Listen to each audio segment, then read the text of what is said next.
Hello friends, welcome to CSC knowledge. Guys, हम लोग देखने जा रहे हैं हमारा यूनिट 1 का लेक्चर 2 जो हमारा है कार्टेशियन प्रोडक्ट। ये टॉपिक है, ठीक है। कार्टेशियन प्रोडक्ट शुरू करते हैं पहले। तो कार्टेशियन प्रोडक्ट हमारा होता क्या है? Given two sets A and B, the Cartesian product A cross B is the set of all order pairs A B where A belongs to A set and B belongs to B set. यहाँ पे ए और B क्या है? Elements है। ए set ए का element है, B set B का elements है। कार्टेशियन प्रोडक्ट आप समझ रहे होंगे फ्रेंड्स कि इसमें क्या आएगा? प्रोडक्ट आएगा। प्रोडक्ट मीन्स मल्टीप्लीकेशन, सीधी सी बात है। तो टॉपिक के नाम से ही समझना है कि इसमें क्या होने वाला है, ठीक है ना फ्रेंड्स। तो सबसे पहले क्या बोल रहा है कि product A cross B is the set of all order pairs A B. इसका मतलब क्या है कि दो सेट है, एक सेट है ए, एक सेट है आपका बी। क्लियर है? जहाँ पे यही एक्सप्लेन करने के लिए काफ़ी है कार्टेशियन प्रोडक्ट को। जहाँ पे ए और बी एलिमेंट है, जहाँ जो स्मॉल ए वाला है वो ए सेट से बिलोंग कर रहा है, और जो ये बी आ रहा है, जो पेयर बन रहा है ए बी, पहला वाला पहला सेट से आ रहा है, दूसरा वाला दूसरे सेट से आ रहा है, ठीक है। चलिए एग्जाम्पल से ऑल क्लियर होगा। एग्जाम्पल देखते हैं। सपोज करिए कि आपका ए सेट है आपका, मान लीजिए 1,2, ठीक है, और बी है आपका x,y। फ्रेंड्स, तो इसका कार्टेशियन प्रोडक्ट क्या होगा? कार्टेशियन प्रोडक्ट के लिए करते क्या है? सिंपली ए क्रॉस बी निकाल देते हैं। ए क्रॉस बी आपका कैसे निकलेगा? देखिए, ए का पहला वाला एलिमेंट को बी के पहले वाले एलिमेंट से मल्टीप्लाई कर दीजिए, बी ए के दूसरे वाले एलिमेंट्स को उसके कोरस्पॉन्डिंग दूसरे वाले एलिमेंट से मल्टीप्लाई करके पेयर बना दीजिए। यही हो गया आपका कार्टेशियन प्रोडक्ट। तो करते हैं। 1 को किससे करेंगे? पहले एक्स से किए तो हमारा ये एक पेयर बना, ठीक है फ्रेंड्स। दूसरा क्या बनेगा? 1 को वाई से भी करेंगे, एक ये बनेगा। अब 2 को सिमिलरली क्या, बस गुना करना आपको आता है तो गुना करके बस लिखते जा रहे हैं। 2 का एक्स के साथ, फिर 2 का किसके साथ? वाई के साथ। ये इसका क्या हो गया? Cartesian product. फ्रेंड्स देखिए, ये हमारा दो क्वेश्चन है, हमें निकालना है ए क्रॉस बी और ए क्रॉस बी क्रॉस सी, ठीक है। तो पहले ए और बी की वैल्यू ये दिया हुआ है, सी का ये दिया हुआ है, तो ए क्रॉस बी पहले निकालते हैं। तो देखिए क्या करेंगे, पहला एलिमेंट को पहला से मल्टीप्लाई करिए, क्या आ जाएगा? 0 और 2 आ जाएगा। फिर उसके बाद क्या करेंगे? 0 को 3 से मल्टीप्लाई कर लिए सिमिलरली, तो 0 से क्या किए? 3 से मल्टीप्लाई किए। ये वाला स्टेप हो गया 0 के साथ। अब 2 के साथ शुरू करिए। देखिए स्टेप समझिए, पहले 0 को दोनों से कर दिए, फिर अब 2 को दोनों से करेंगे। तो 2 को 2 से करेंगे तो क्या हो जाएगा? 2 2 हो जाएगा, और ये क्या हो जाएगा? 2,3। अब आप 3 से करिएगा 2 को तो 3,2, और क्या आ जाएगा? 3,3। तो देखिए फ्रेंड्स, कितना सिंपल है आपका Cartesian product A cross B करना। अब इसी में कह रहा है कि ए क्रॉस बी के साथ आपका अगर क्रॉस सी भी आ जाए, सी भी कोई वैल्यू, ए और बी यही है, सी आपका क्या आ जाए? 1,4। मतलब ये हो गया क्या? ए क्रॉस बी। अब कह रहा है कि क्रॉस सी निकालिए, जहाँ सी का वैल्यू क्या दे दिया आपको? 1,4। तो बस बहुत ही सिंपल है, कोई इशू नहीं है। क्या करेंगे? 0,2 के साथ पहले 1 दिए, 0,2 1 दे दिए। उसके बाद क्या दे देंगे? 0,3 के साथ 1 देंगे, या फिर 0,2 को पहले आप क्या दे दीजिए? 4 भी दे दीजिए। तो ये 0,2 4 दे दिए। देखिए 0,2 को क्या किए? 1 से किए, 0,2 को क्या किए? 4 से किए। अब सिमिलरली 0,3 को किससे करेंगे? 1 से। तो ये हो गया 0,3, और क्या हो गया? 0,3 को किसके साथ किए? 1 के साथ किए तो 1 दे दिए यहाँ पे, और 0,3 को 4 के साथ किए तो 0,3 4 0,3 4। देखिए कितना सिंपल था फ्रेंड्स। सिमिलरली क्या करेंगे? अब वापस इसको इससे मल्टीप्लाई करेंगे तो क्या हो जाएगा? 2 2 और 1 हो जाएगा पहले। उसके बाद क्या आ जाएगा? 2 2 4 आ जाएगा। उसके बाद क्या आ जाएगा? 2 3 को मल्टीप्लाई करेंगे तो 2 3 1, फिर 2 3 4, 2 3 4। ये हो गया कार्टेशियन प्रोडक्ट, ठीक है फ्रेंड्स। अब बचा ये वाला, सिमिलरली इसको करिए। 3 2 1 हो गया, फिर 3 2 4 हो गया।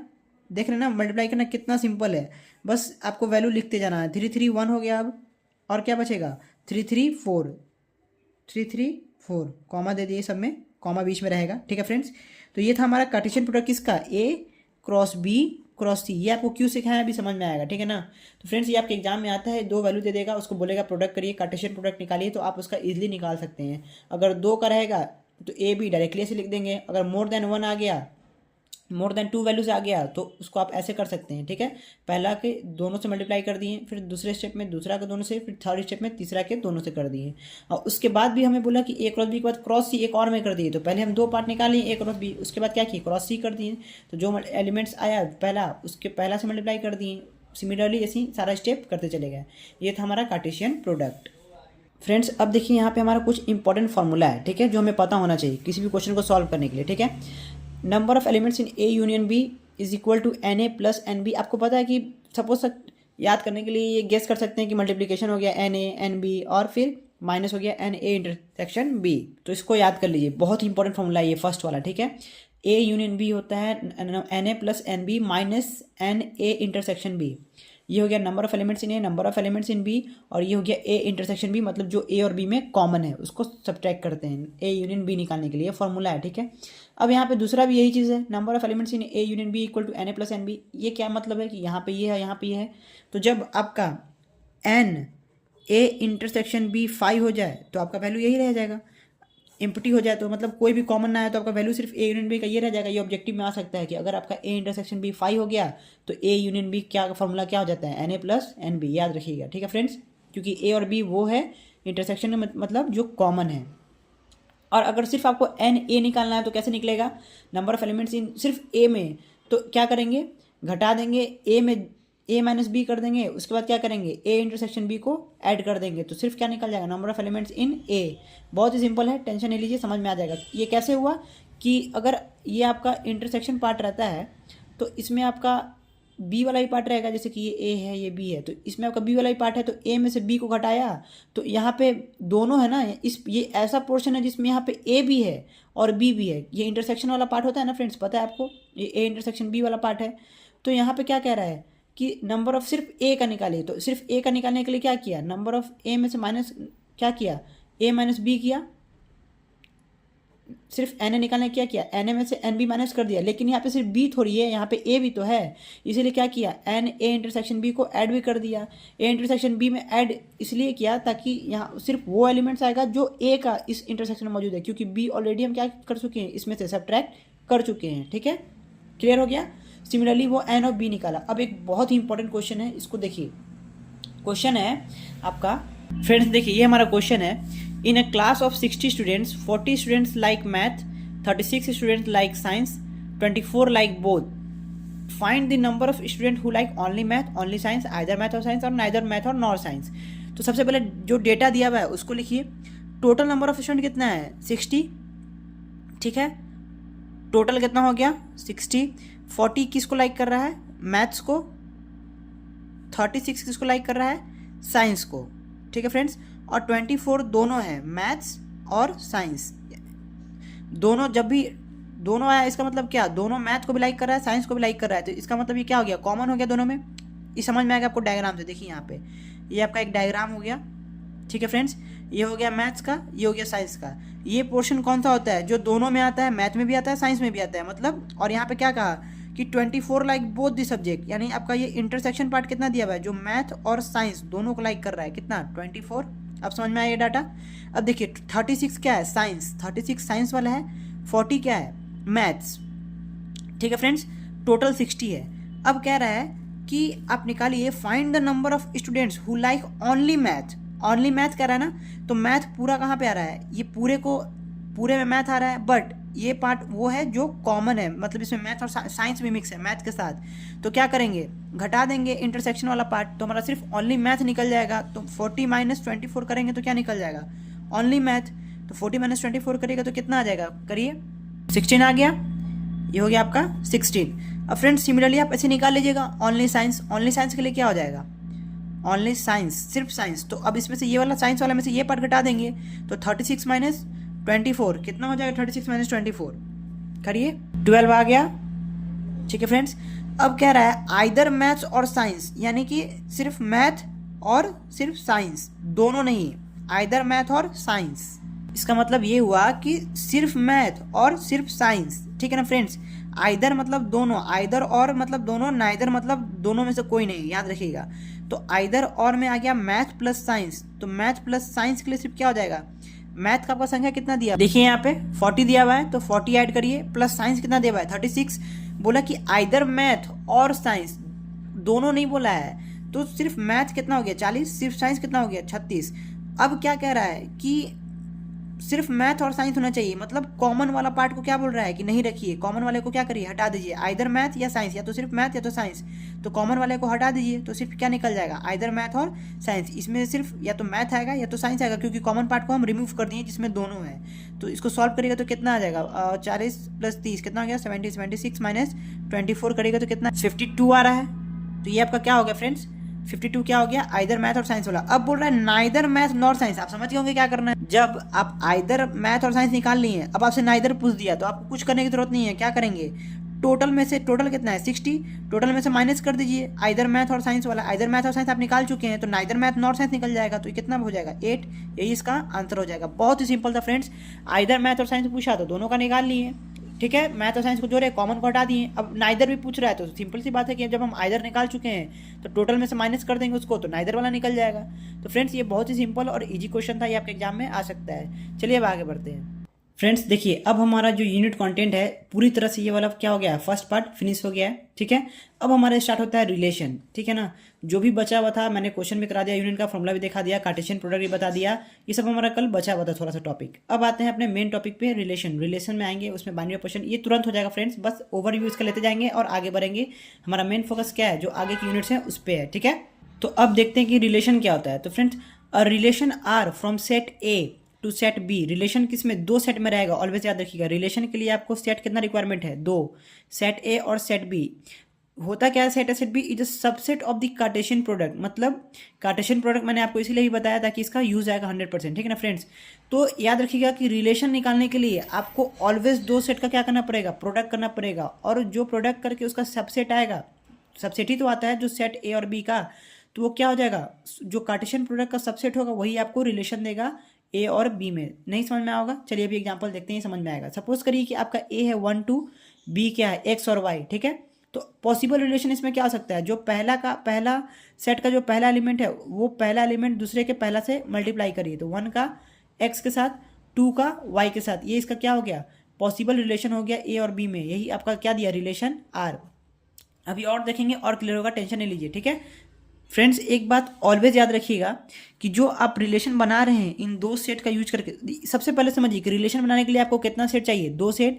दोनों सेट में आपको मिलते ही करना क्या है, उसका कार्टेशियन प्रोडक्ट निकालना है। कार्टेशियन प्रोडक्ट निकाल के रिलेशन आपको ऑटोमेटिक मिल जाएगा, ठीक है। सबसे पहले देखिए क्या करना है, इसमें जो फर्स्ट एलिमेंट होता है इसको कहते हैं डोमेन, याद रखिएगा डोमेन, और इसको कहते हैं रेंज, याद रखिएगा, ये आपके आ सकता है एग्जाम में। ये जो आपको कह देगा कि डोमेन लिखिए, रिलेशन निकाल के डोमेन लिखिए, रेंज लिखिए, तो डोमेन क्या हो जाएगा 1 हो जाएगा, 2 हो जाएगा, रेंज क्या हो जाएगा x हो जाएगा, y हो जाएगा। मतलब जो आपका सेट ए का एलिमेंट्स है वो डोमेन हो जाएगा, और जो सेट बी का एलिमेंट्स है वो क्या हो जाएगा, रेंज हो जाएगा, ठीक है फ्रेंड्स। या आप इस तरीके से कह सकते हैं इसको कि set of all first element of R is domain, याद रखिए, ऐसे भी कह सकते हैं ना, set of all first element is domain, और set of all second element of R is range. यही तो है, सेकेंड वाला रेंज हो गया, फर्स्ट वाला डोमेन हो गया, यही था आपका बेसिक इसका, ठीक है फ्रेंड्स, रिलेशन का। फ्रेंड्स अब देखते हैं हमारा बाइनरी रिलेशन क्या होता है। तो आपको पता है कि जहां भी रिलेशन है वहां दो सेट आएगा, एक मान लीजिए सेट ए आया, एक सेट बी आया, ठीक है फ्रेंड्स। तो रिलेशन को निकालने के लिए आपको क्या मैंने अभी सिखाया, उसका कार्टेशियन प्रोडक्ट, दम आप प्रोसेस देखिए, जहां भी रिलेशन आया दो सेट होना चाहिए, ए और बी। रिलेशन लाने के लिए क्या करना पड़ता है, ए क्रॉस बी, उसका कार्टेशियन प्रोडक्ट निकालना होता है, ठीक है। उसके बाद क्या होता है, जो प्रोडक्ट जब निकालिएगा उसका कुछ वैल्यू आएगा, और वो क्या होना चाहिए, जो रिलेशन होगा वो वैल्यू, वो कौन सा रिलेशन होगा, तो वो सबसेट होगा कार्टेशियन प्रोडक्ट का। जैसे कि आपने जो प्रोडक्ट निकाला ए क्रॉस बी, रिलेशन किससे बनता है, दो सेट से ही बनता है, आपको पता है। तो दो सेट का जो प्रोडक्ट करेगा तो एक जो पहला वाला एलिमेंट होता है वो पहला का होता है, जो दूसरा एलिमेंट होता है वो दूसरे वाले का होता है। तो ये जो आप गुना करेगा तो ये सबसेट ही तो हुआ ए क्रॉस बी का, जो भी रिलेशन मिलेगा हमें। चलिए इसका एग्जाम्पल देते हैं बाइनरी रिलेशन में क्या होता है। चलिए तो सपोज करिए कि ए मान लेते हैं, ए है हमारा सेट कोई ए बी सी, ठीक है फ्रेंड्स, और कोई बी मान लेते हैं जो है हमारा आर एस टी, ठीक है। तो रिलेशन के लिए आपको क्या बोलता है, अगर आपको ए और बी में रिलेशन चाहिए, रिलेशन किस में चाहिए, ए और बी में, तो पहला जो एलिमेंट हो वो ए का हो, दूसरा बी का हो, तो क्या ये रिलेशन दिया, बिल्कुल दिया। अब देखिए पहला एलिमेंट मतलब कोई भी ले सकते हैं आप, बी लिए और इसका आर लिए, तो बस ये मैटर क्या करता है कि पहला जो हो वो पहले का हो और दूसरा जो हो वो दूसरे का पोजीशन हो, मतलब ये ए होना चाहिए और ये बी का एलिमेंट होना चाहिए, बस यही कहता है रूल्स, ठीक है ना फ्रेंड्स। अब देखिए बी में क्या आ सकता है, टी आ सकता है, बिल्कुल आ सकता है, क्योंकि ये पहले का है और ये दूसरे का है, बस यही मैटर करता है रिलेशन बनाने में, कि जो आप रिलेशन बना रहे हैं उसमें फर्स्ट एलिमेंट पहले सेट का होना चाहिए, दूसरा एलिमेंट दूसरे सेट का होना चाहिए, ठीक है। तो ये क्या बन गया, हमारा रिलेशन बन गया। अब फ्रेंड्स आप देख रहे होंगे कि जब इसका कार्टेशियन प्रोडक्ट आप करिएगा, तो जब कार्टेशियन प्रोडक्ट करिएगा 3 का, तो आपको पता है क्या आ जाएगा, A R A S A T ऐसे करके 3 3 6 3 9 ऐसे करके आ जाएगा।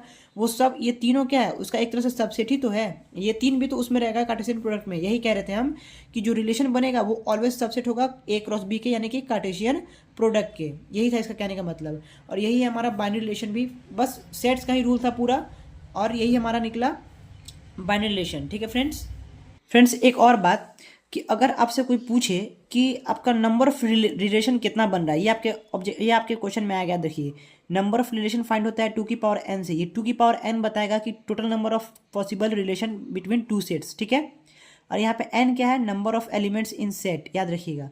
फ्रेंड्स एक बात रहेगी, देखिए ऐसे नहीं पूछेगा, ये बोलेगा ना कि a क्रॉस a में बताइए, मतलब a जो है सेट दे देगा, बोलेगा कि नंबर ऑफ पॉसिबल रिलेशंस क्या होगा। ठीक है, number of possible relations A cross A में। ठीक है, तो हम क्या कहेंगे कि number of elements in A, number of elements in A into A, मतलब ए में मान लीजिए हमारा एन एलिमेंट्स है, तो ए इंटू ए में कितना होगा, और एक एन होगा, इट मीन्स एन स्क्वायर होगा। Number of elements in A cross ए, समझ में आ रहा है ना फ्रेंड्स, तुम ध्यान से समझिए। आपसे पूछा क्या, number of relations in possible, कितना मतलब कितना नंबर ऑफ रिलेशन पॉसिबल है, तो उसका फॉर्मूला होता है 2 की पावर n। और वो किस में पूछ रहा है, ए क्रॉस ए में। ये आपका दो सेट है, मतलब एक ही सेट है ए, और ए का ए से ही पूछ रहा है कि ए क्रॉस ए में बताइए कितना नंबर ऑफ पॉसिबल रिलेशंस हो सकता है। तो 2 की पावर n, और n कितना निकला, एन स्क्वायर, किसमें, ए क्रॉस ए में। यहाँ n क्या है, number of elements in A, number of elements in A. तो दो मतलब ए इंटू ए में कितना हो जाएगा, N into N, that is N square. तो 2 की पावर n में नंबर ऑफ रिलेशन के लिए क्या होता है, 2 की पावर n, और n की जगह क्या है, एन स्क्वायर, तो एन स्क्वायर, 2 की पावर n स्क्वायर, ये याद रखिएगा। तो नंबर ऑफ रिलेशन फाइंड करने के लिए 2 की पावर n यूज करते हैं, जहाँ n नंबर ऑफ एलिमेंट्स होता है वो दो सेट्स का। ठीक है फ्रेंड्स, तो ये बहुत ही सिंपल था। चलिए अब आगे बढ़ते हैं फ्रेंड्स। अब एक टॉपिक देखिएगा छोटा सा है कि आपका कॉम्प्लीमेंट ऑफ सेट क्या होता है, complement of a relation, sorry complement of a relation. अगर ये फाइंड करने बोला कि किसी भी रिलेशन का कॉम्प्लीमेंट फाइंड करिए, तो क्या हो जाएगा। देखिए सपोज करिए, एग्जांपल से समझते हैं, एक्स का कोई वैल्यू दिया आपको 1 2 3, ठीक है, दिया रहेगा ये क्वेश्चन में, तुम ध्यान से रखिए। वाई दिया रहेगा 8,9, एक्स वाई दे दिया। अब बोलेगा एक रिलेशन भी दिया रहेगा, क्या, 1,8 मान लीजिए दिया हुआ है ये क्वेश्चन में, 2,8 18 28 19 और 39, ये आपका दिया हुआ है फ्रेंड्स। ये चार रिलेशन दिया हुआ है, एक्स और वाई का ही रिलेशन दिया रहेगा, ऑब्वियस सी बात है कि एक्स वाई दिया हुआ है, तो ठीक है। अब आपको बोल क्या रहा है कि इसका कॉम्प्लीमेंट ऑफ रिलेशन फाइंड करिए, कि इस रिलेशन का कॉम्प्लीमेंट। ठीक है, तो कॉम्प्लीमेंट फाइंड करने के लिए इसमें क्या करना पड़ता है ना, इसका मतलब ये होता है कि इसका कार्टेशियन प्रोडक्ट निकालिए एक्स और वाई का जितना पॉसिबल है। ठीक है, और देखिए कि इसमें जो है उसको छोड़ के बाकी सबको लिख दीजिए, वही निकल जाएगा आपका कॉम्प्लीमेंट ऑफ अ रिलेशन। तो सबसे पहले आपको क्या निकालना होगा, एक्स वाई का क्या निकालना होगा, प्रोडक्ट, एक्स वाई का कार्टेशियन प्रोडक्ट। तो क्या आ जाएगा, 1 का 8 के साथ 1819, फिर 2829, ठीक है, फिर 3839, यही इसका कार्टेशियन प्रोडक्ट हो जाएगा। 1 का दोनों के साथ, 2 का दोनों के साथ, और ये इसका कार्टेशियन प्रोडक्ट हो गया।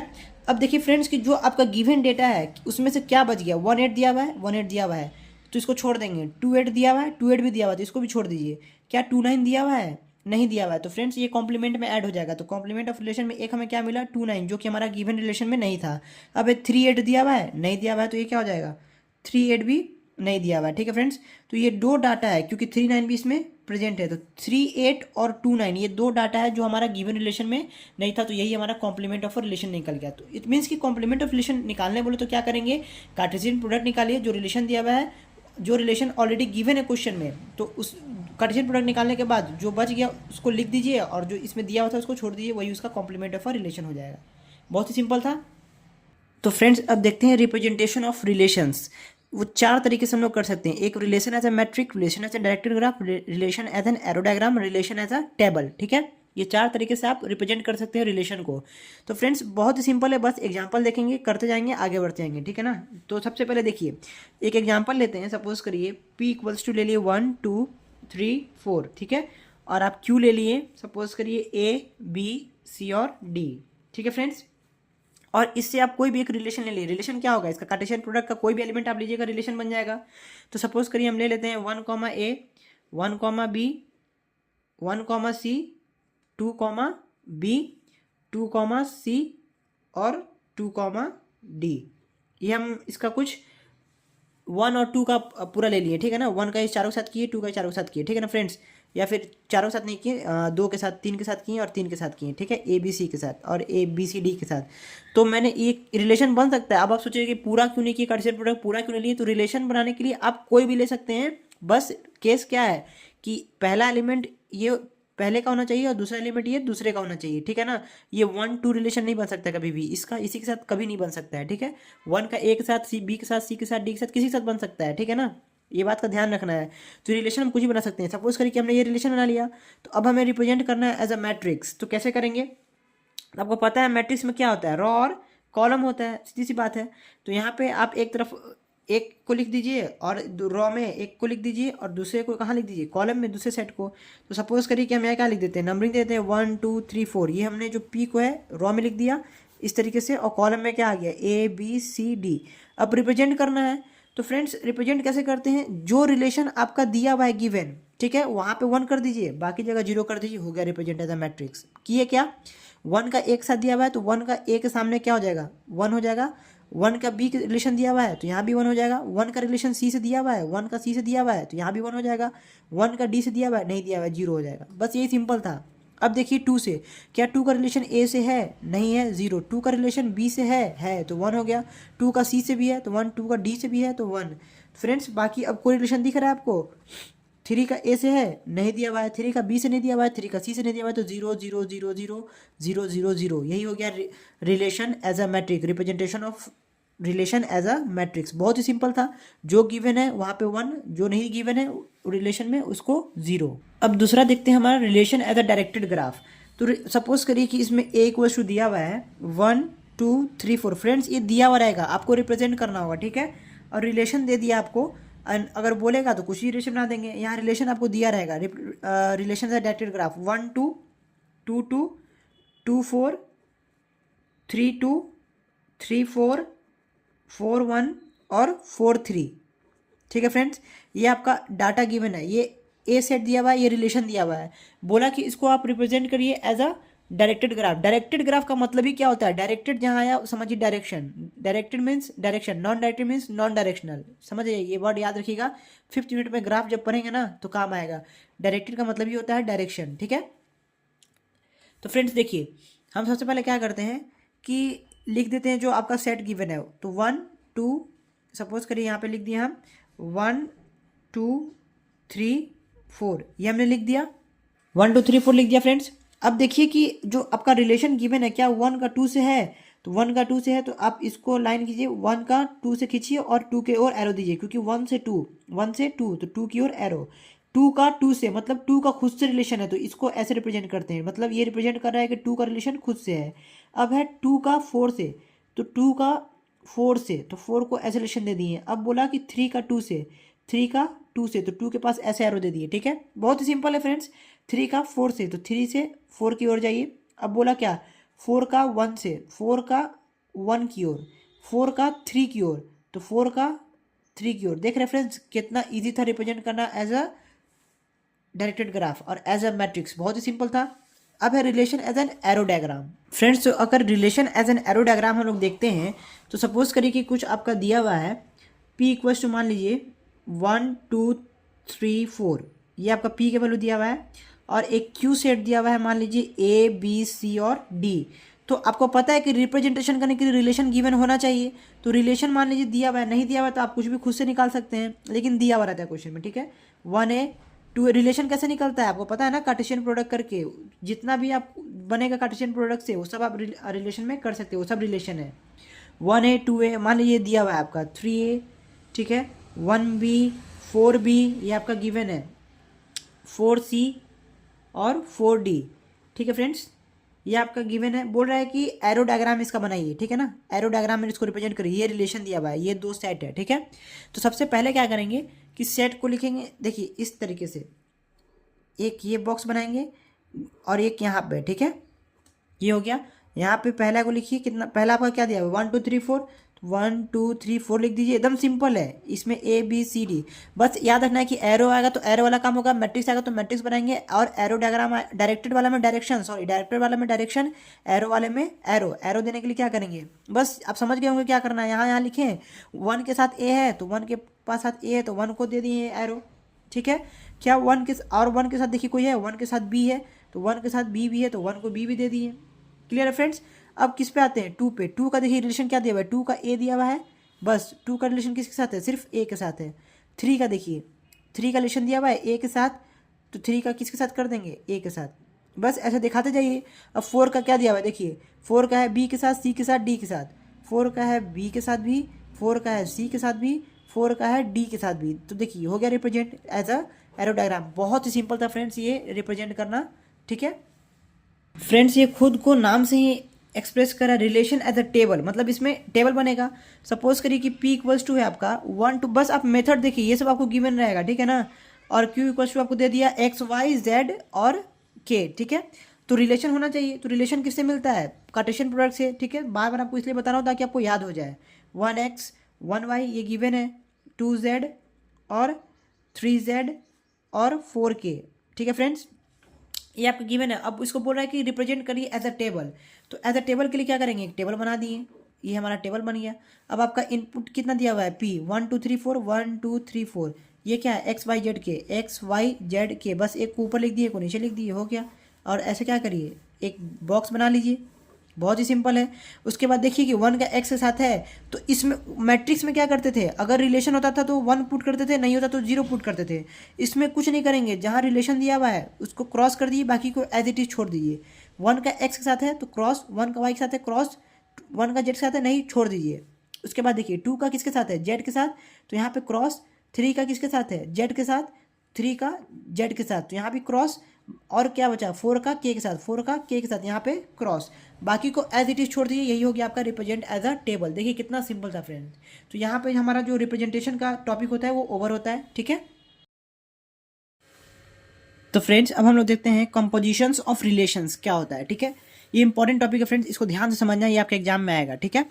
सब सपोज करिए कि let A B and C be sets, तीन सेट होता है कंपोजिशन ऑफ रिलेशन में, याद रखिएगा, A B and C, and R be a relation from A to B. तुम ध्यान से समझिए, सबसे पहले क्या हुआ, तीन सेट हुआ, ए बी और सी, रिलेशन आया कौन, आर, उसका रिलेशन कहाँ से कहाँ तक, ए टू बी।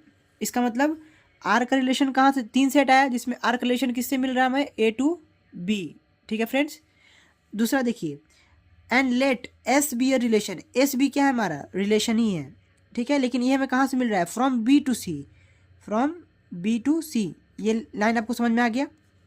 अब देखिए कह रहा है that is R is a subset of A cross B, सही बात है। अगर हमें रिलेशन ए टू बी से मिल रहा है तो ए और बी का कार्टेशियन प्रोडक्ट जो रहेगा उसी में से ना हमें रिलेशन मिलता है फ्रेंड्स। जो भी हमें रिलेशन निकालते हैं, दो को गुना करते हैं, उसके बाद उसी के अंदर से रिलेशन निकालते हैं, वही हमें कार्टेशियन प्रोडक्ट ही हमें रिलेशन देता है दो सेट्स के बीच में। तो जो क्या बोला कि सबसेट होगा, बिल्कुल सही बात है। एस बी किसका सबसेट होगा, बी और सी का, बिल्कुल सही बात है, ठीक है। तो फ्रेंड्स हमारा कंपोजिशन ऑफ रिलेशन हुआ क्या, ये तो बात समझ में आ गया कि तीन सेट दिया जिसमें से हमें रिलेशन दो सेट का मिला। रिलेशन किसका मिला, दो दो सेट का, ए से बी और बी से सी, ठीक है। आर मिल गया और एस मिल गया, दो सेट मिल गया और रिलेशन ही पता चल गया। अब कह रहा है कि कंपोजिशन ऑफ रिलेशन कहता है ना कि आप दो रिलेशन के बीच में रिलेशन फाइंड करिए। कंपोजिशन ऑफ रिलेशन दो रिलेशन के बीच में रिलेशन का बात करता है, ठीक है। तो दो यहाँ पे रिलेशन कौन का आपको गिवन कौन सा है, आर और एस गिवन है, आर एंड एस गिवन है ना। तो जो फ्रेंड्स जो आपको जो रिलेशन देगा इन दोनों सेट के बीच में, आर किससे किसके बीच में रिलेशन है, ए टू बी में है, एकदम ध्यान से समझिए। एस किस में है, बी टू सी में, एकदम ध्यान से समझिए। रिलेशन आर किसका किसका दिया हुआ है, ए टू बी। एस किसका रिलेशन दिया हुआ है, बी टू सी। तो जो अगर आपसे आर रिलेशन एस पूछेगा, इसको कहते हैं कॉम्पोजिशन, आर कॉम्पोजिशन एस, यानी आर रिलेशन एस पूछेगा तो वो कौन देगा, जो कॉमन वाला होगा वो हट जाएगा और ए टू सी आपको क्या देगा, आर कॉम्पोजिशन एस, यानी आर रिलेशन एस। दो सेट के बीच का रिलेशन आपको कौन, दो रिलेशन के बीच का रिलेशन कौन देगा, जो ए और सी है। तो ए और सी आपका जो ये दो सेट होगा, सेट का एलिमेंट्स होगा, वो रिलेशन देगा आपको दो रिलेशन के बीच में रिलेशन, ठीक है फ्रेंड्स। एकदम ध्यान से एक बार फिर से सुनिए, एकदम पेशेंसली। आर क्या था, ए और बी में रिलेशन था, एस किस में था, बी और सी में था। हमें आर और एस में रिलेशन चाहिए तो कनेक्ट कौन, कनेक्टर तो बी है, तो बचा कौन, ए टू सी। कनेक्ट करने का काम बी करेगा। देखिए अभी एग्जांपल देखेंगे तो 100% क्लियर होगा, टेंशन नहीं लेना है। ए टू सी जो होगा वो आपका रिलेशन देगा दो रिलेशन में। देखिए यहाँ पे यही कह रहा है कि the relation between R and S give rise to another relation A to C, R and S give rise to a relation A to C indicated by ROS, R composition S and defined by AC। देखिए ये जो elements है, ये A और C क्या है, elements है। ये इसका एलिमेंट है और ये सी जो स्मॉल ए पहले वाले का एलिमेंट रहेगा और ये सी इसका एलिमेंट रहेगा। ये कैसे निकलेगा जानते हैं? आपका रिलेशन रहेगा ए बी, ये जो आर देख रहे थे कि समझा रहे एकदम ध्यान से समझिए। आर किसका ए क्रॉस बी देगा? कौन? आर।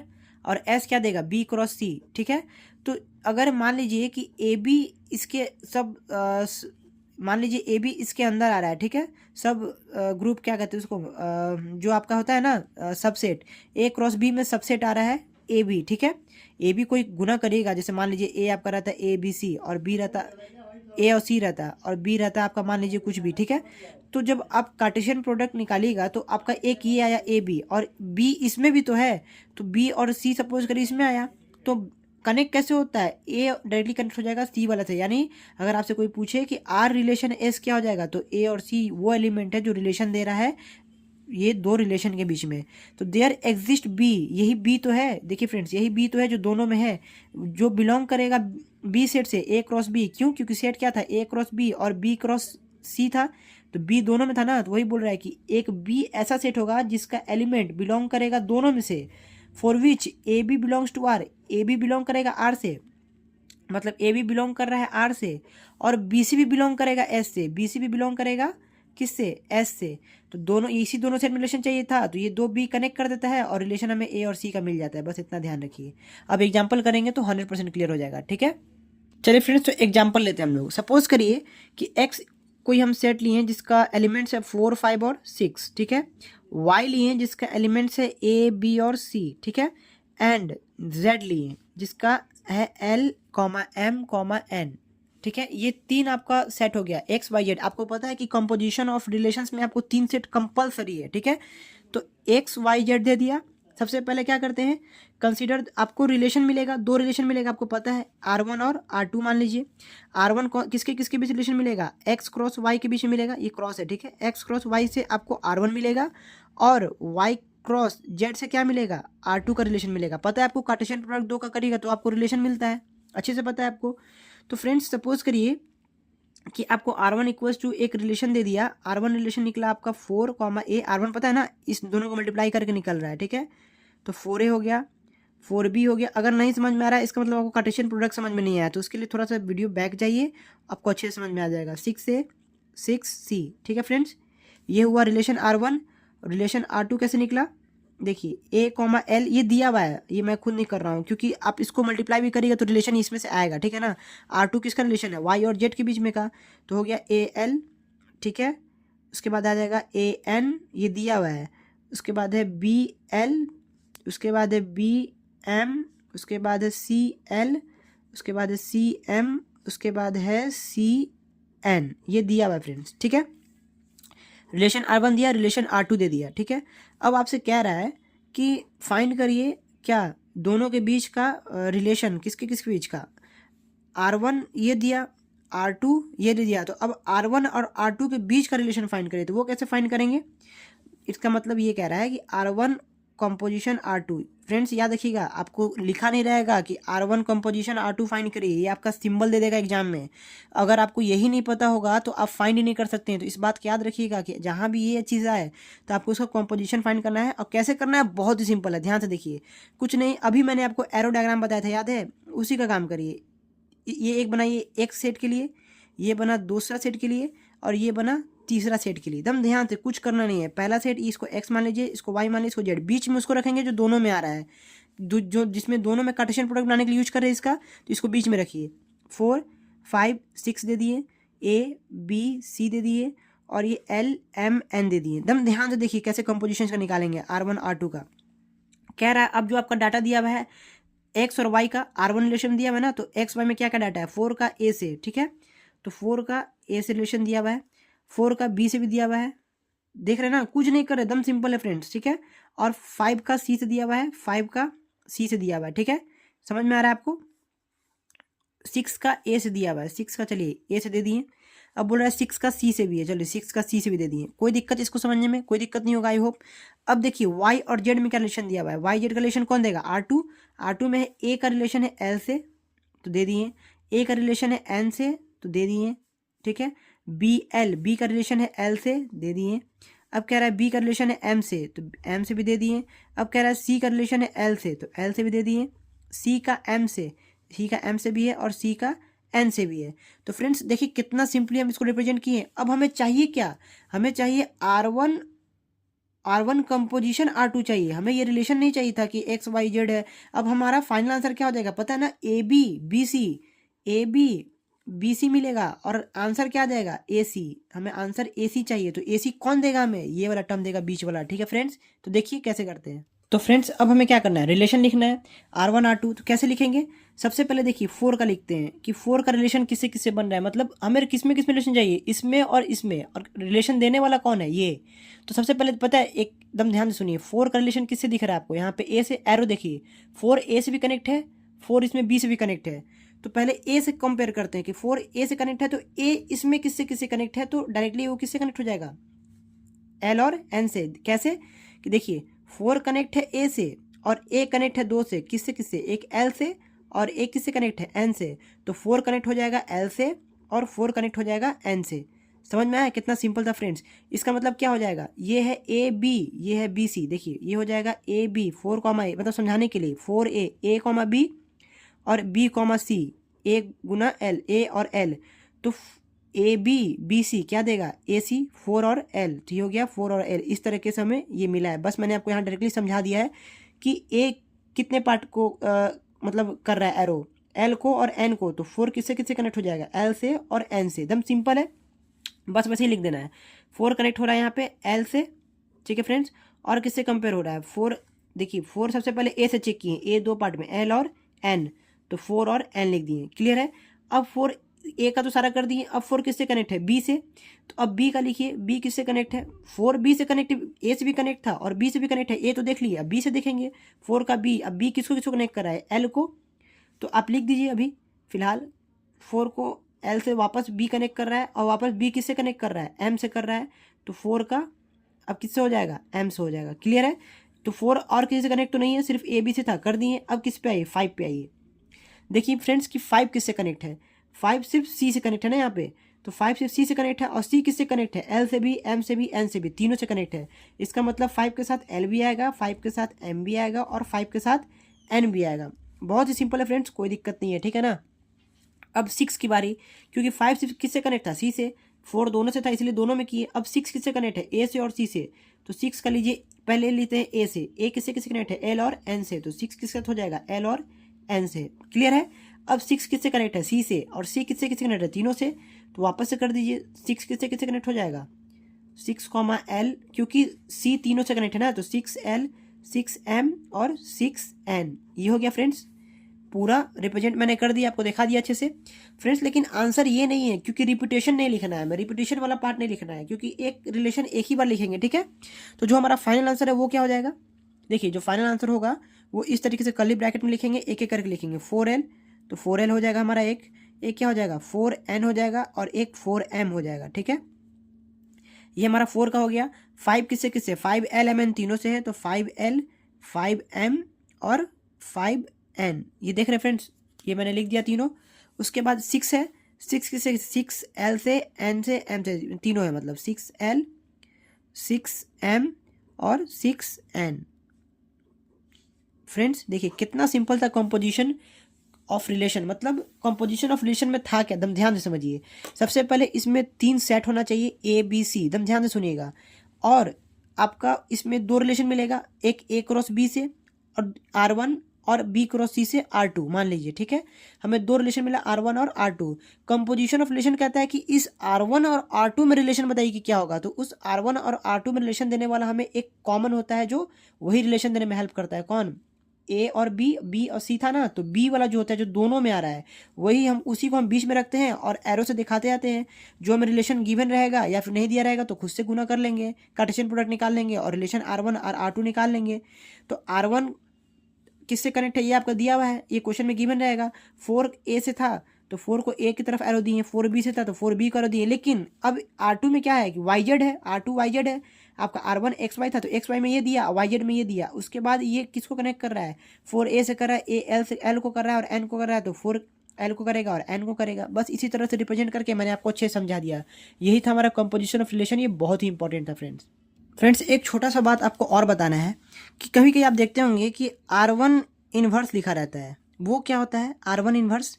जैसे कि R1 आपका दिया रहेगा, बोलेगा कि R1 का रिलेशन निकालिए R1 इन्वर्स से। ये कैसे निकालिएगा? R1 इन्वर्स होता क्या है? इसका मतलब ये होता है ना कि सेट के पोजीशन को इंटरचेंज कर दीजिए। मतलब जो R1 आपका 4A था, इसको आप A4 कर दीजिए, इसको आप B4 कर दीजिए, इसी तरह C5 कर दीजिए, इसी तरह A6 कर दीजिए और C6 कर दीजिए। यही जो इंटरचेंज हो गया ना फ्रेंड्स, इंटरचेंज पोजीशन का हो गया, यही R1 इन्वर्स निकल गया। तो जब R1 निकल गया और R1 इन्वर्स निकल गया, यही सेम प्रोसेस करके निकाल देंगे। बस आपको ये समझना था कि R1 इन्वर्स कैसे निकालेंगे। 4A है तो A4, 4B है तो B4, 5C है तो C5, मतलब एक्सचेंज कर देंगे तो हमारा इन्वर्स निकल जाएगा। ठीक है फ्रेंड्स, तो यही आपको एक बताना इंपॉर्टेंट था। फ्रेंड्स अब हम लोग देते हैं types of relations. Types of relation में हमें ये 9 पढ़ना है फ्रेंड्स, ठीक है। बस 9 के बारे में पता होना चाहिए, बाकी आप खुद से लिख देंगे। रिफ्लेक्सिव, इरिफ्लेक्सिव, सिमेट्रिक, और इसी करके 9 है यूनिवर्सल तक, ठीक है।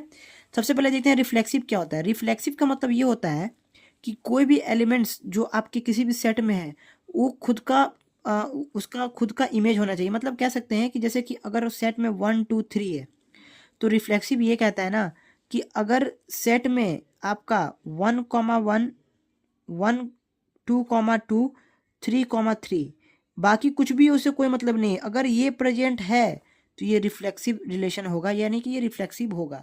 रिफ्लेक्सिव होने का केस ये है कि A, होना चाहिए रिलेशन में for every A belongs to A। इसका मतलब ये हुआ कि जो भी आप रिलेशन निकाल रहे हैं उसमें ये होना चाहिए, मतलब उसका इमेज होना चाहिए। 1 है तो 1 1 होना चाहिए, 2 है तो 2 2 होना चाहिए, 3 है तो 3 3 होना चाहिए, बाकी कुछ भी हो इससे इसको कोई मतलब नहीं है। अगर ये कंडीशन को फुलफिल करता है, रिपीटेशन होता है, 1 1 है, 2 2 है, 3 3 है, तो ये रिफ्लेक्सिव रिलेशन होगा, बस काम खत्म। और ई रिफ्लेक्सिव क्या कहता है कि ई रिफ्लेक्सिव उसका जस्ट उल्टा, कि एक भी मौजूद नहीं होना चाहिए, एक भी पेयर मतलब सेम का मौजूद नहीं होना चाहिए। जैसे कि 1 1 2 2 3 3 एक भी नहीं होना चाहिए, तब क्या होगा, ई रिफ्लेक्सिव हो जाएगा। ई रिफ्लेक्सिव कहने का मतलब क्या हो जाएगा कि सपोज करिए, आपको एग्जांपल देते हैं, ठीक है। अगर 1 2 है, 2 2 है, 3 1 है और 1 3 है, ठीक है।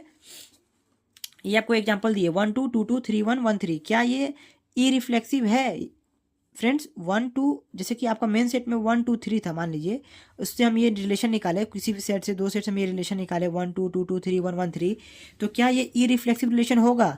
बिल्कुल फ्रेंड्स नहीं होगा। क्यों नहीं होगा? क्योंकि इसमें 2 2 आ रहा है ना। ये नहीं बोले कि तीनों रिपीट करना चाहिए, 1 1 2 2 3 3 होगा तभी ई रिफ्लेक्सिव नहीं होगा। मतलब कोई एक भी अगर है 1 1 2 2 3 3 में से, तो वो ई रिफ्लेक्सिव नहीं होगा। और रिफ्लेक्सिव होने का कंडीशन ये है कि तीनों होना चाहिए, 1 1 भी होना चाहिए, 2 2 भी होना चाहिए, 3 3 भी होना चाहिए। लेकिन यहाँ सिर्फ 2 2 है, तो ये रिफ्लेक्सिव भी नहीं है, ई रिफ्लेक्सिव भी नहीं है। इसी 2 2 को यहाँ से रिमूव कर दें, 1 2 3 1 1 3 है, तो ये ई रिफ्लेक्सिव है। ठीक है फ्रेंड्स, कोई दिक्कत इसको समझने में? तो यही हमारा रिफ्लेक्सिव था और ये इरिफ्लेक्सिव था। अब देखते हैं सिमेट्रिक। फ्रेंड्स अब देखते हैं हमारा कि सिमेट्रिक रिलेशन क्या है।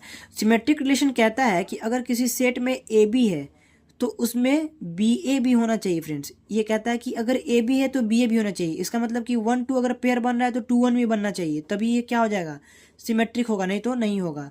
ध्यान रखना है फ्रेंड्स, सिमेट्रिक बनाने के लिए कहता है कि ए कॉमा बी है तो बी कॉमा ए भी होना चाहिए उस रिलेशन में, तब वो रिलेशन कौन सा होगा, सिमेट्रिक रिलेशन। ठीक है। अब आता है कि एंटी सिमेट्रिक रिलेशन क्या है। तो एंटी सिमेट्रिक रिलेशन कहता है ना फ्रेंड्स कि यही सेम चीज़, ए कॉमा बी है तो बी कॉमा ए हो, but A equals to B हो। जब ये कंडीशन आ जाए तो ये एंटी सिमेट्रिक हो जाता है। इसका मतलब क्या है कि अगर 1 कॉमा 2 है तो ये 2 कॉमा 1, ये क्या ये ए इक्वल्स टू बी है? नहीं है, तो ये एंटी सिमेट्रिक नहीं है, लेकिन ये सिमेट्रिक है क्योंकि ए बी और बी ए प्रेजेंट है। लेकिन फ्रेंड्स अगर इसको एंटी सिमेट्रिक बनाना होता है तो क्या होता है, ए इक्वल्स टू बी, अगर ए 1 लिए हैं तो बी भी 1 लेते हैं, तो ये भी 1 होता। इट मीन्स 1 1 है तो ये भी 1 1 होना चाहिए। यानी कि ए बी है तो बी ए है, 1 1 है, और ये 2 2 है, 3 3 है। इसका मतलब क्या है, ये सब क्या है, आपका एंटी सिमेट्रिक है। अगर रह जाए 1 1 2 2, ये सब देखिए ए बी है और ए इक्वल्स टू बी भी है और बी ए भी है, बी ए 1 ही 1 होगा ना, इसीलिए ये क्या होता है, एंटी सिमेट्रिक को फॉलो करता है फ्रेंड्स। ठीक है। अब आता है असिमेट्रिक रिलेशन। फ्रेंड्स अब देखिए आपका है असिमेट्रिक रिलेशन। असिमेट्रिक रिलेशन कहता है कि अगर किसी सेट में, किसी रिलेशन में आपका ए बी प्रेजेंट है तो बी ए नहीं होना चाहिए, ए बी है तो बी ए नहीं होगा। और अगर ऐसा है तो वो कौन सा रिलेशन हो जाएगा, असिमेट्रिक रिलेशन। असिमेट्रिक और एंटीसिमेट्रिक में कंफ्यूजन नहीं होना है फ्रेंड्स, याद रखिएगा। एंटीसिमेट्रिक कहता है कि ए बी भी हो, बी ए भी हो और ए इक्वल टू बी भी हो, यानी कि रिफ्लेक्सिव एक तरह से कह सकते हैं, ठीक है ना। इसका मतलब कि every antisymmetric relation is a reflexive, क्यों? क्योंकि ए इक्वल टू बी का कंडीशन इसमें लग जाता है एंटीसिमेट्रिक में। अब असिमेट्रिक आ गया, तो असिमेट्रिक सीधा कहता है कि अगर भाई ए बी है तो बी ए नहीं होना चाहिए, बात खत्म। बस यही हो गया आपका क्या, असिमेट्रिक रिलेशन, ठीक है। अब है ट्रांजिटिव रिलेशन। ट्रांजिटिव रिलेशन हमारा क्या होता है? ट्रांजिटिव रिलेशन कहता है फ्रेंड्स कि अगर आपके किसी रिलेशन में ए बी है और बी सी है तो ए सी भी होना चाहिए। यही कंडीशन है ट्रांजिटिव का। क्या मतलब है इसका कि ए बी है बी सी है तो ए सी भी होना चाहिए। कि सपोज करिए कि आपने 1 2 लिया और 2 3 लिया, तो रिलेशन में 1 3 होना चाहिए, तभी वो क्या हो जाएगा, ट्रांजिटिव होगा, नहीं तो नहीं होगा। क्यों? क्योंकि ये ए है, ये बी है, ये बी है, ये सी है, तो ए और सी भी होना चाहिए। इट मीन्स 1 और 3 है, तो ये आपका क्या हो जाएगा, ट्रांजिटिव रिलेशन हो जाएगा। तो बहुत ही सिंपल है फ्रेंड्स, ये सब बस आपको माइंड में रख लेना है कि हाँ भाई ये क्या होता है, ये क्या होता है, ये क्या होता है, आप एग्जाम में आराम से कर देंगे, ठीक है। अब आता है आपका आइडेंटिटी रिलेशन। फ्रेंड्स अब हमारा बचा आइडेंटिटी रिलेशन, वर्ड रिलेशन और यूनिवर्सल रिलेशन। तो बस इसके बारे में जान लेते हैं थोड़ा सा कि आइडेंटिटी और वर्ड और यूनिवर्सल होता क्या है। तो जो 3 प्रॉपर्टीज को फॉलो करे, कौन कौन? देखिए 3 properties, reflexive, transitive and symmetric. मतलब आइडेंटिटी रिलेशन होने के लिए 3 प्रॉपर्टी फॉलो करना चाहिए, मतलब उसमें 3 चीज़ होना चाहिए। क्या? पहला तो वो रिफ्लेक्सिव होना चाहिए, दूसरा वो क्या होना चाहिए, ट्रांजिटिव होना चाहिए, और तीसरा क्या होना चाहिए, सिमेट्रिक होना चाहिए। आपको ये तीनों पता है फ्रेंड्स कि क्या होता है? ये आपको तीनों अच्छे से पता है क्या होता है। रिफ्लेक्सिव पता है, ट्रांजिटिव पता है, सिमेट्रिक पता है, ठीक है। तो अगर इन तीनों कंडीशन को फुलफिल कर रहा है तो वो आइडेंटिटी रिलेशन होगा। अगर कोई आपको बोले आइडेंटिटी रिलेशन को एक्सप्लेन करो, तो कहेंगे कि जो रिफ्लेक्सिव भी हो, ट्रांजिटिव भी हो, सिमेट्रिक भी हो, तो वो कौन सा रिलेशन हो जाएगा, आइडेंटिटी रिलेशन हो जाएगा, ठीक है फ्रेंड्स। और अगर वाइड रिलेशन पूछे तो वाइड रिलेशन के लिए 2 चीज़ आता है। वाइड में होता है कि सिमेट्रिक भी होना चाहिए प्लस ट्रांजिटिव भी होना चाहिए, ठीक है। सिमेट्रिक भी हो, ट्रांजिटिव भी हो, लेकिन नॉट रिफ्लेक्सिव इसमें लगा देता है कि रिफ्लेक्सिव नहीं होना चाहिए। रिफ्लेक्सिव मतलब 1 1 2 2 3 3 ये नहीं होना चाहिए। वर्ड आइडेंटिटी क्या बोला, तीनों होना चाहिए, रिफ्लेक्सिव भी, ट्रांजिटिव भी, सिमेट्रिक भी, ठीक है। लेकिन वर्ड रिलेशन बोलता है कि सिर्फ आपका सिमेट्रिक हो, ट्रांजिटिव हो, लेकिन रिफ्लेक्सिव नहीं हो, ठीक है। और फ्रेंड्स यूनिवर्सल सेम बोलता है कि इसमें भी रिफ्लेक्सिव हो, ट्रांजिटिव हो, सिमेट्रिक हो, तो ये यूनिवर्सल रिलेशन देता है, ठीक है। अगर इसका एग्जाम्पल देखिएगा आइडेंटिटी का, तो आप ले लीजिए 1 2 3, इसको ब्रेक करिएगा तो 1 1, ठीक है। 1 1 में 1 1 किए, 2 2 किए और 3 3 किए। ये रिफ्लेक्सिव भी होगा आपका, ट्रांजिटिव भी होगा और सिमेट्रिक भी होगा, ठीक है फ्रेंड्स। तो इसी तरह से आपको समझना है कि आइडेंटिटी क्या हुआ, जो तीनों को करे। यूनिवर्सल क्या हुआ, तीनों को करे। वाइड रिलेशन क्या हुआ, जो सिर्फ सिमेट्रिक ट्रांजिटिव करे लेकिन रिफ्लेक्सिव ना हो। तो इसका एग्जांपल होता है R = 5। ये आपका नल रिलेशन होता है, ठीक है ना। इसी को वाइड रिलेशन को नल रिलेशन भी कहते हैं, जो ऑलवेज R = 5 देता है, जो सिमेट्रिक को भी करता है, ट्रांजिटिव भी करता है, लेकिन रिफ्लेक्सिव नहीं होता है। बस याद रखना है वाइड रिलेशन है तो R = 5 नल रिलेशन, ठीक है। और यूनिवर्सल रिलेशन हो गया आपका रिफ्लेक्सिव, ट्रांजिटिव और सिमेट्रिक। फ्रेंड्स एक बात और, आपको जो आगे इक्विवेलेंस रिलेशन पढ़ना है ना, तो इक्विवेलेंस रिलेशन उसी को कहते हैं जो ट्रांजिटिव भी हो, रिफ्लेक्सिव भी हो, सिमेट्रिक भी हो, उसी को इक्विवेलेंस रिलेशन भी कहते हैं। और ये आपके एग्जाम में आएगा, व्हाट इज इक्विवेलेंस रिलेशन। तो वैसा रिलेशन जो रिफ्लेक्सिव भी हो, ट्रांजिटिव भी हो, सिमेट्रिक भी हो, उसी को हम क्या कहते हैं, इक्विवेलेंस रिलेशन करते हैं। और इक्विवेलेंस रिलेशन का एग्जांपल पूछे तो आइडेंटिटी रिलेशन और यूनिवर्सल रिलेशन दोनों क्या है, दोनों आपका इक्विवेलेंस रिलेशन है। फ्रेंड्स अब है हमारा क्लोजर प्रॉपर्टीज ऑफ रिलेशंस। इसमें हमें 2 पढ़ना है, एक है रिफ्लेक्सिव एंड सिमेट्रिक क्लोजर्स, दूसरा है ट्रांजिटिव क्लोजर्स। तो फ्रेंड्स इसका हम डायरेक्टली क्वेश्चन देखेंगे और समझ लेंगे कि क्या होता है। तो पहले हम देख लेते हैं कि फॉर्मूला क्या होता है इसका। देखिए सबसे पहले ये रिलेशन कहता है कि आर यूनियन डेल ए, ये मतलब हो गया डायगोनल ऑफ ए, डेल का मतलब हो गया diagonal of A, is the reflexive closure of R. ये समझ में भी नहीं आएगा, जब क्वेश्चन करेंगे तब आएगा, ठीक है। अभी बस देख लीजिए कि ये सब होना चाहिए। रिफ्लेक्सिव क्लोजर ऑफ आर कहते क्या है, और ट्रांजिटिव निकालना हो, ये रिफ्लेक्सिव क्लोजर निकालने के लिए ये चीज़ होता है। और आर यूनियन आर इनवर्स, समझ में आ रहा होगा कि आर इनवर्स क्या है, मैंने बताया था, is the symmetric closure, is the symmetric closure of R, closure of R. Friends symmetric closure निकालने के लिए ये काम करना है, रिफ्लेक्सिव क्लोजर निकालने के लिए ये काम करना है, बस खत्म। बस अब एक क्वेश्चन देखेंगे 100% हो जाएगा फ्रेंड्स। लेकिन एक बात बताइए कि आप डायगोनल ऑफ ए से क्या समझते हैं, डायगोनल ऑफ ए से ये क्या इंडिकेट करना चाह रहा है। तो फ्रेंड्स याद करिए कि अब जब आप देखते हैं तो डायगनली ऐसे चलता है ना, मैट्रिक्स देखे होंगे, पढ़े होंगे तो पता है आपकी A11, A22, A33, ये सब आपका मैट्रिक्स पोजीशन होता है, मतलब डायगोनल पोजीशन होता है, ठीक है ना। तो यहाँ पे डायगोनल ऑफ ए कहने का मतलब है कि जो भी वैल्यू यहाँ पे हो सब सेम होना चाहिए। मतलब अगर रिलेशन आप ए का ले रहे हैं तो ए हो, बी हो, सी हो, मतलब ए हो, बी हो, सी हो, मतलब सेम हो, वैल्यू सेम हो। यहाँ पे दोनों का रिलेशन, जो रिलेशन निकलेगा, यहाँ पे ए हो, यहाँ पे बी हो, यहाँ पे सी हो, मतलब सेम रिलेशन होना चाहिए डायगोनल पे, ठीक है ना। ये होता है डायगोनल ऑफ ए। अगर आपका एल एम एन दिया हुआ है और डायगोनल ऑफ ए बोले तो क्या हो जाएगा, L L M M N N. समझ गया ना डायगोनल ऑफ ए कैसे निकलेगा, मतलब जो आपका गिवन सेट है उसका रिफ्लेक्सिव कर दीजिए, मतलब एल एम एन है तो L L M M N N, ये क्या हो जाएगा, डायगोनल ऑफ ए। समझ गए। अब आपको क्वेश्चन समझने में आसानी होगा। सपोज करिए कि हम क्वेश्चन लेते हैं ए इक्वल्स टू ले लिए के एल एम, ये क्वेश्चन दिया हुआ रहेगा आपको, ठीक है। और एक रिलेशन दिया हुआ है फ्रेंड्स, आर बराबर क्या दिया हुआ है, के कॉमा एल और एल कॉमा एम, और दिया हुआ है एम कॉमा के। ये आपका रिलेशन दिया हुआ है।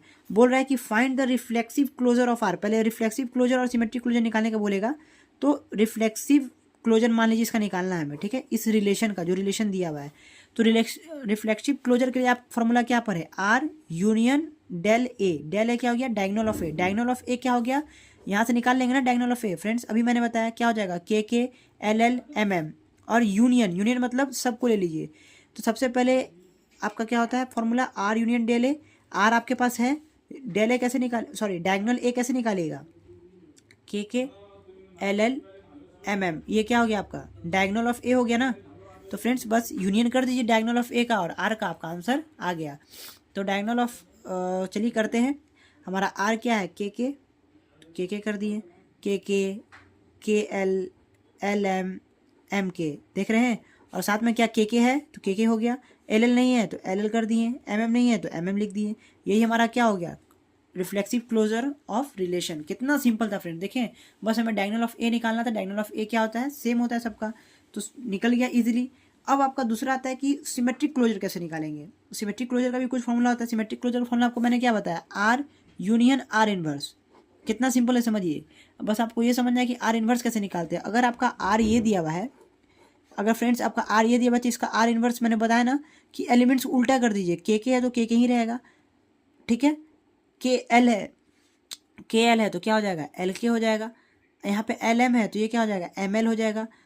एम के है तो ये क्या हो जाएगा, के एम हो जाएगा। मतलब एलिमेंट्स को उल्टा कर दिए तो हमारा आर इनवर्स निकल गया। और आर यूनियन आर इनवर्स करेगा तो क्या करेंगे, क्या हो जाएगा, के फिर से के एल एल एम एम के एम एल के एम, पूरा हो जाएगा के एम तक। यही आपका निकल जाएगा आर यूनियन आर इनवर्स। यही क्या हो गया आपका सिमेट्रिक क्लोजर। तो फ्रेंड्स क्लोजर प्रॉपर्टीज में पहला हमने बहुत ही आसानी से कर लिया और बहुत ही सिंपल था, ठीक है। अब दूसरा देखते हैं ट्रांजिटिव क्लोजर। फ्रेंड्स तो देखिए ये है हमारा ट्रांजिटिव क्लोजर। ट्रांजिटिव क्लोजर क्या होता है कि इसको रिप्रेजेंट करने के लिए स्टार का यूज करते हैं। ट्रांजिटिव क्लोजर को याद रखिएगा, जब भी आपको क्वेश्चन आएगा तो आएगा आर स्टार। इसका मतलब आपको समझ जाना है कि ट्रांजिटिव क्लोजर पूछ रहा है, ठीक है। तो R star is the transitive closure of R if A is a finite set. मतलब जो सेट हो वो फाइनाइट होना चाहिए, याद रखिए, इनफाइनाइट के लिए नहीं है। विथ एन एलिमेंट्स, और उसमें नंबर ऑफ एलिमेंट्स एन कुछ भी हो सकता है, 3 4 5, मतलब कुछ भी हो सकता है। Number of N elements finite होना चाहिए। देन जो ट्रांजिटिव क्लोजर है उसका फॉर्मूला होता है आर, जो रिलेशन दिया हुआ है, यूनियन आर स्क्वायर, यूनियन कहाँ तक, अप टू आर एन, जहाँ तक नंबर ऑफ एलिमेंट्स दिया हुआ है वहाँ तक। अब फ्रेंड्स इसका मतलब क्या हुआ ये समझना बहुत जरूरी है कि आर तो आपका दिया रहेगा, यूनियन आर स्क्वायर है। आर स्क्वायर का मतलब होता है आर कंपोजिशन ऑफ आर, मतलब आर का कंपोजिशन आर से। अभी कंपोजिशन निकालना मैंने आपको सिखाया था, चलिए फिर से रिवीजन हो जाएगा जब मैं अभी आप क्वेश्चन करूंगा, ठीक है। नहीं समझ में आया क्वेश्चन देखिए। क्वेश्चन कह रहा है कि ए दिया हुआ है 1 2 3, आर एक रिलेशन दिया हुआ है, एक क्वेश्चन में गिवन रहेगा, एक ए सेट दिया हुआ है, रिलेशन दिया हुआ है 1 2 2 3, ठीक है। पूछ रहा है कि ट्रांजिटिव क्लोजर यानी कि आर स्टार क्या होगा। तो आपको पता है कि आर स्टार, अब फ्रेंड्स एक बात ये भी है कि जो आप देख रहे आर यूनियन आर स्क्वायर फिर यूनियन आर क्यूब, कहाँ तक, अप टू एन तक जा रहा है। तो आपको सॉल्व कहाँ तक करना है, जैसे कि ये समझिए कि आर यूनियन आर स्क्वायर, इसका यहीं तक स्टेप चलेगा। ये कैसे पता चला आर स्टार, ये कैसे पता चला कि मुझे ये कैसे पता चला कि आर यूनियन आर स्टार होगा, यूनियन आर क्यूब क्यों नहीं होगा, ये क्यों नहीं आएगा, यहीं तक क्यों आया, आर यूनियन आर स्क्वायर तक ही मेरा आंसर क्यों आएगा, क्यों, क्योंकि हमारा देखना है कि नंबर ऑफ एलिमेंट्स कितना दिया हुआ है, 3 दिया हुआ है ना, एन इक्वल टू कितना है 3, नंबर ऑफ एलिमेंट्स 3 है ना। तो जो ये पावर करते हैं हम, ये n-1 तक करते हैं, मतलब आर यूनियन आर n-1 तक करेंगे, ठीक है। ये कैसे पता चला कि हमें यहाँ तक होगा, क्योंकि हमारा आर क्यूब अगर दिया रहता तो हम कहाँ तक करते, आर यूनियन आर स्क्वायर यहीं तक करते हैं। क्यों, क्योंकि 3 दिया हुआ है। अगर आर की पावर 5 दिया रहता तो कहाँ तक करते, R union R square union R cube union R की पावर 4 यहाँ तक करते हैं। क्यों, क्योंकि आर की पावर 5 दिया हुआ है, n-1 तक यूनियन करके सबका यूनियन कर देते, आर स्क्वायर निकालते, फिर आर क्यूब निकालते, फिर आर की पावर 4 निकालते और सबका यूनियन कर देते, तो हमारा ट्रांजिटिव क्लोजर निकल जाएगा। हम ध्यान से समझिए, फिर से एक बार बताते हैं कि हमारा आर स्टार का मतलब हुआ ट्रांजिटिव क्लोजर। ट्रांजिटिव क्लोजर का मतलब हुआ कि जो आपका रिलेशन दिया हुआ है उसका यूनियन करिए आर स्क्वायर से, उसका यूनियन करिए आर क्यूब से, ये कहाँ तक, अप टू एन तक। एन क्या है, नंबर ऑफ एलिमेंट्स जो दिया हुआ रहता है। तो अब हमें ये स्टेप कहाँ तक चलना है, आर स्क्वायर आर क्यूब। अगर नंबर ऑफ एलिमेंट्स 3 है तो आप 2 तक जाइए, 4 है तो आप 3 तक जाइए। यहाँ पे कितना है, 1 2 3, नंबर ऑफ एलिमेंट्स 3 है तो कहाँ तक जाएगा, आर यूनियन आर स्क्वायर तक, बस यहीं तक आएगा। इससे ज़्यादा आपका आएगा भी नहीं एग्जाम में, तो टेंशन नहीं लेना है। तो अब आर स्क्वायर कैसे निकलेगा, R not R. R not R क्या होता है, इसका मतलब कि R composition R, R composition R कैसे निकलता था फ्रेंड्स, याद करिए, ए बी है बी सी रहता था, हमें मिलता क्या था, ए सी। यही तो था हमारा आर कंपोजिशन। तो हमारा रिलेशन 1 2 दिया हुआ है, 2 3 दिया हुआ है, तो आर ये दिया हुआ था, आर नॉट आर क्या हो जाएगा, मतलब आर का रिलेशन आर से ही कंपोजिशन क्या हो जाएगा, ए बी बी सी। तो हमें निकलेगा क्या, कनेक्ट 2 कर रहा है ना, देखिए ए बी बी सी मिला क्या, ए सी, यानी आर नॉट आर क्या हो गया हमारा, 1 और 3 हो गया ना। देखिए फ्रेंड्स, यही इक्वल होता है आर स्क्वायर के, मतलब हम लोग आर स्क्वायर को लिखते हैं आर कंपोजिशन आर। तो हमें फ्रेंड्स आर स्क्वायर का वैल्यू मिल गया। अब यूनियन कर देंगे आर के साथ, तो आर यूनियन आर स्क्वायर हमें क्या दे देगा, आर ट्रांजिटिव दे देगा, यानी ट्रांजिटिव क्लोजर का वैल्यू दे देगा। तो आर आपका क्या दिया हुआ है, 1 2 2 3, 1 2 2 3 union R square. R square आप union R not R composition R होता है, और आर कंपोजिशन आर हमारा क्या निकला, ए बी बी सी से ए सी, यानी कि 1 3 1 3। देखिए कितना सिंपल था हमारा ट्रांजिटिव क्लोजर फ्रेंड्स। तो ये कोई भी मुश्किल नहीं था इस यूनिट में, बस ये था कि थ्योरेटिकल पार्ट बहुत ज़्यादा था जिससे हमें बहुत ज़्यादा टाइम लग गया फ्रेंड्स। दूसरी बात ये कि इसमें एक और लास्ट बता है, इक्विवेलेंस रिलेशन। तो इक्विवेलेंस रिलेशन मैं आपको ऑलरेडी बता चुका हूँ, जो सिमेट्रिक हो, ट्रांजिटिव हो और रिफ्लेक्सिव हो, वो आपका इक्विवेलेंस रिलेशन कहलाता है। ठीक है फ्रेंड्स। तो फ्रेंड्स हम लोग ये अपना डाटा देखते हैं कि हमारा यूनिट कंटेंट में क्या क्या था, हमारा क्या सब चीज़ हो गया। सेट थ्योरी तो ये ऑलरेडी हो चुका था, जो बचा था कार्टेशियन वो मैंने स्टार्टिंग में इसमें करा दिया। दूसरा हमारा बाइनरी रिलेशन हो गया, रिप्रेजेंटेशन ऑफ रिलेशन हो गया, कंपोजिशन हो गया, टाइप्स ऑफ रिलेशन हो गया, क्लोजर प्रॉपर्टीज 2 हो गया, कौन कौन जो हमारा होता है, ट्रांजिटिव हो गया, ट्रांजिटिव क्लोजर हो गया, और रिफ्लेक्सिव और सिमेट्रिक क्लोजर हो गया, और इक्विवेलेंस रिलेशन हो चुका है जो मैंने आपको बताया। ये आएगा डेफिनेशन, याद रखिएगा, इक्विवेलेंस रिलेशन कि जो तीनों को सेटिस्फाई करे, सिमेट्रिक भी हो, ट्रांजिटिव भी हो, रिफ्लेक्सिव भी हो, इज कॉल्ड इक्विवेलेंस रिलेशन। तो फ्रेंड्स हमारा यहाँ पे यूनिट 1 ही अच्छे से पूरी तरह से ओवर होता है। अब हम करेंगे इसके बाद ये वाला यूनिट, यूनिट 2। हमारा 2 यूनिट कंप्लीट हो गया, एक यूनिट 1 एक यूनिट 5 जो ग्राफ था वो ऑलरेडी अपलोडेड है। ठीक है फ्रेंड्स, चलिए तो फिर मिलते हैं अगले लेक्चर में। थैंक्स।